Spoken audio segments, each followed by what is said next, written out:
Hey kiddos, it's Mr. Schimmel. In case you don't know me, I'm the teacher in charge of the Media Center and Technology at Forest City Elementary. I'm super excited for this school year to start, and I'm even more excited to help you learn to use the Media Center better. First of all, do you all know Mrs. Hurley? Quick, everyone turn and smile at Miss Hurley. She's right over there.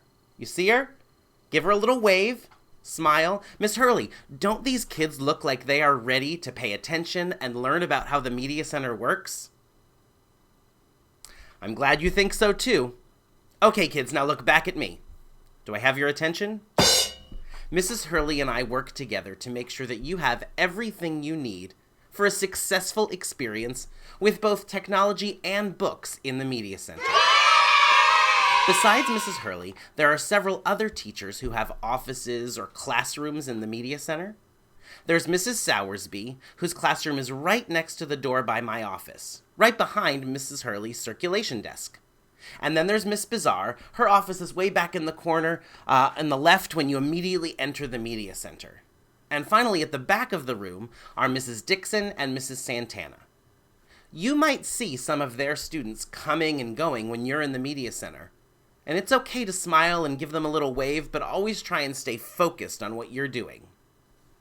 You'll visit the Media Center during specials time once every 6 days. That's basically once a week. Now, let's talk about how you might use the Media Center when you're here.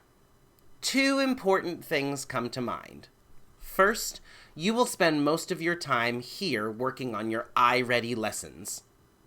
You will have a designated seat and a designated laptop, and you'll sit in that same seat every time, and you'll use the same laptop every time. Unless Miss Hurley decides to make a change, which she's totally allowed to do. The other thing you'll be doing when you visit the Media Center is check out books.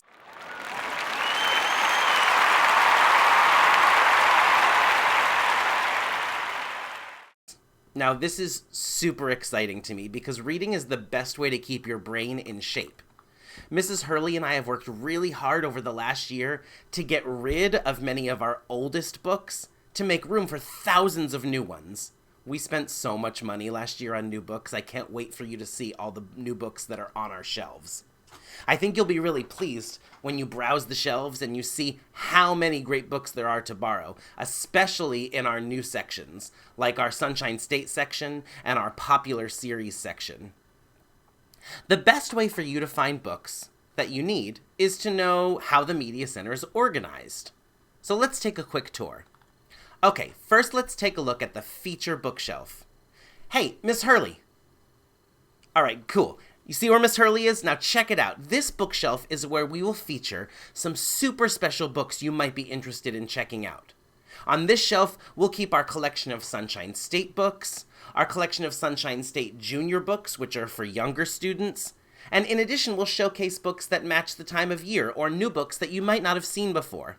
Always check out this bookshelf when you're walking past and see if there's something that catches your eye.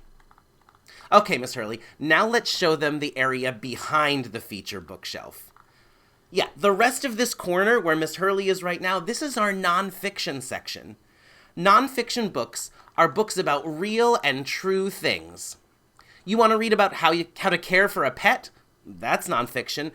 You want to read about Native American tribes in Florida? That's nonfiction. You want to read about computer coding or Minecraft? That's nonfiction too. I could go on and on. The nonfiction section is organized by topic. Each topic has a different number, from 0 all the way to 999. For example, all the books that we have about pets could be found somewhere in the 630s. Okay, Miss Hurley, are you ready to move on to the biography section? You guys watch Miss Hurley. She's taking you over to the biography section. There she is. Are you good, Miss Hurley? Awesome. Fantastic. Okay, kids, the biography section is made up of books that tell the story of real people's lives. From Barack Obama to Hillary Clinton, George Washington, Beyonce. If you want to know about a real person, this is the section for you. Biographies are organized alphabetically according to the last name of the person that the book is about. So if you wanted to learn about Albert Einstein, you would have to look for the letter that his last name starts with. Einstein starts with E. So to find a book on Albert Einstein, you'd look in the E section of the biographies. Since we're in this section, let's notice the two tables here. One outside of Mrs. Dixon's classroom and one outside of Miss Santana's classroom. These tables and bookshelves are off limits. That means these areas are reserved for Mrs. Dixon's and Mrs. Santana's students. So remember, please be respectful of these spaces. Okay, Miss Hurley, would you mind coming back up to the front of the room now? Perfect. I'll wait. Are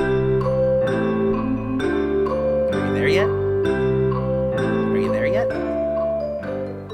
Now? Perfect. All right, so here's the deal. The area Mrs. Hurley is showing you right now is the reference section. This section's kind of weird. All of the books in the reference section are meant to stay in the media center. They are not available to check out. You can use the books when you're here, but they don't leave the room. Reference books are books that help you look up information.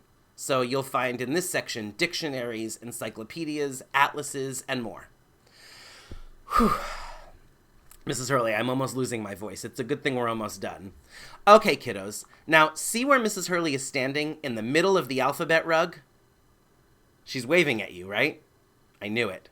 And now she's showing you where the everybody section is located. Now, this section is great because these books are easier to read, but enjoyable for any age. An adult will enjoy these books just as much as a kindergartner. Usually, people call these picture books. If you're a kindergartner, a first grader, or a second grader, you might spend a lot of time in this section. And finally, Mrs. Hurley, will you please show us where the fiction shelves are located? You guys see where she's pointing? These bookshelves are where we house our fiction books. Books in the fiction section are usually called novels or chapter books. And these are mostly for older students, mostly 3rd, 4th, and 5th graders, but some 2nd graders might be ready for this section too. We'll see. If you can remember the fiction section from last year, beware. We've rearranged it a little bit, so pay attention to the signs. Remember, both the fiction section and the everybody section are organized according to the author's last name. Over the next few weeks, we'll be teaching you a little bit more about how to use the library effectively. That way, you'll be able to select books that are just right for you. You'll be able to find them quickly and easily so you can check them out and dive into reading as soon as possible. I'm looking forward to seeing all of you in the Media Center and all over the school. So don't be afraid to give me a smile and a wave when you see me. Now, without further ado, I'm turning it back to Miss Hurley. You got it, Miss Hurley? All right, awesome. Bye, everyone. See you around.